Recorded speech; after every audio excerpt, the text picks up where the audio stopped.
फिर किन्हीं का भाव, एक और भाव है कि आपने कल की कथा में बताया था कि कुछ लोगों को लगता है कि उन्हें ठाकुर जी की प्राप्ति महीने 2 महीने या साल भर में के अंदर हो जाए।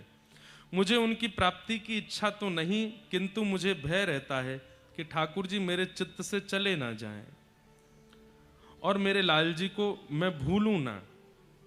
ये भय अच्छा है, ये चिंता अच्छी है।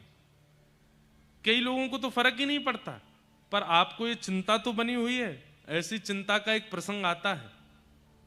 नारद जी महाराज वृंदावन गए, तो वृंदावन पहुंचते ही उन्होंने देखा कि एक गोपी यमुना जी के तट पर बैठी आंख लगाए ध्यान कर रही थी। तो नारद जी बोले, भैया बद्रीनाथ में तपस्वी देखे हैं, केदारनाथ में तपस्वी देखे, पर वृंदावन में तपस्वी? वृंदावन तो प्रेम रस की भूमि है, यहां पर कौन किसको धारण करने के लिए तपस्या कर रहा है? अरे गोपी, किसको चित्त में धारण करने के लिए तपस्या कर रही हो?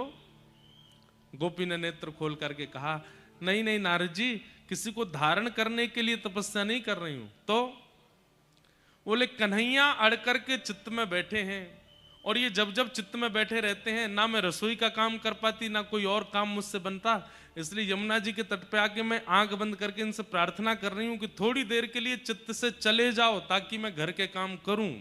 इनसे प्रार्थना कर रही हूं कि थोड़ी देर के लिए चित्त से निकलो। ये तो अच्छी बात है कि आपको ये चिंता है कि ठाकुर जी आपका त्याग ना करें।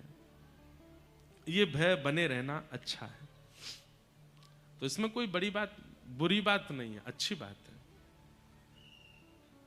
ठाकुर जी की प्रत्येक सेवा अपने हाथ से करो, अपने भाव से करो।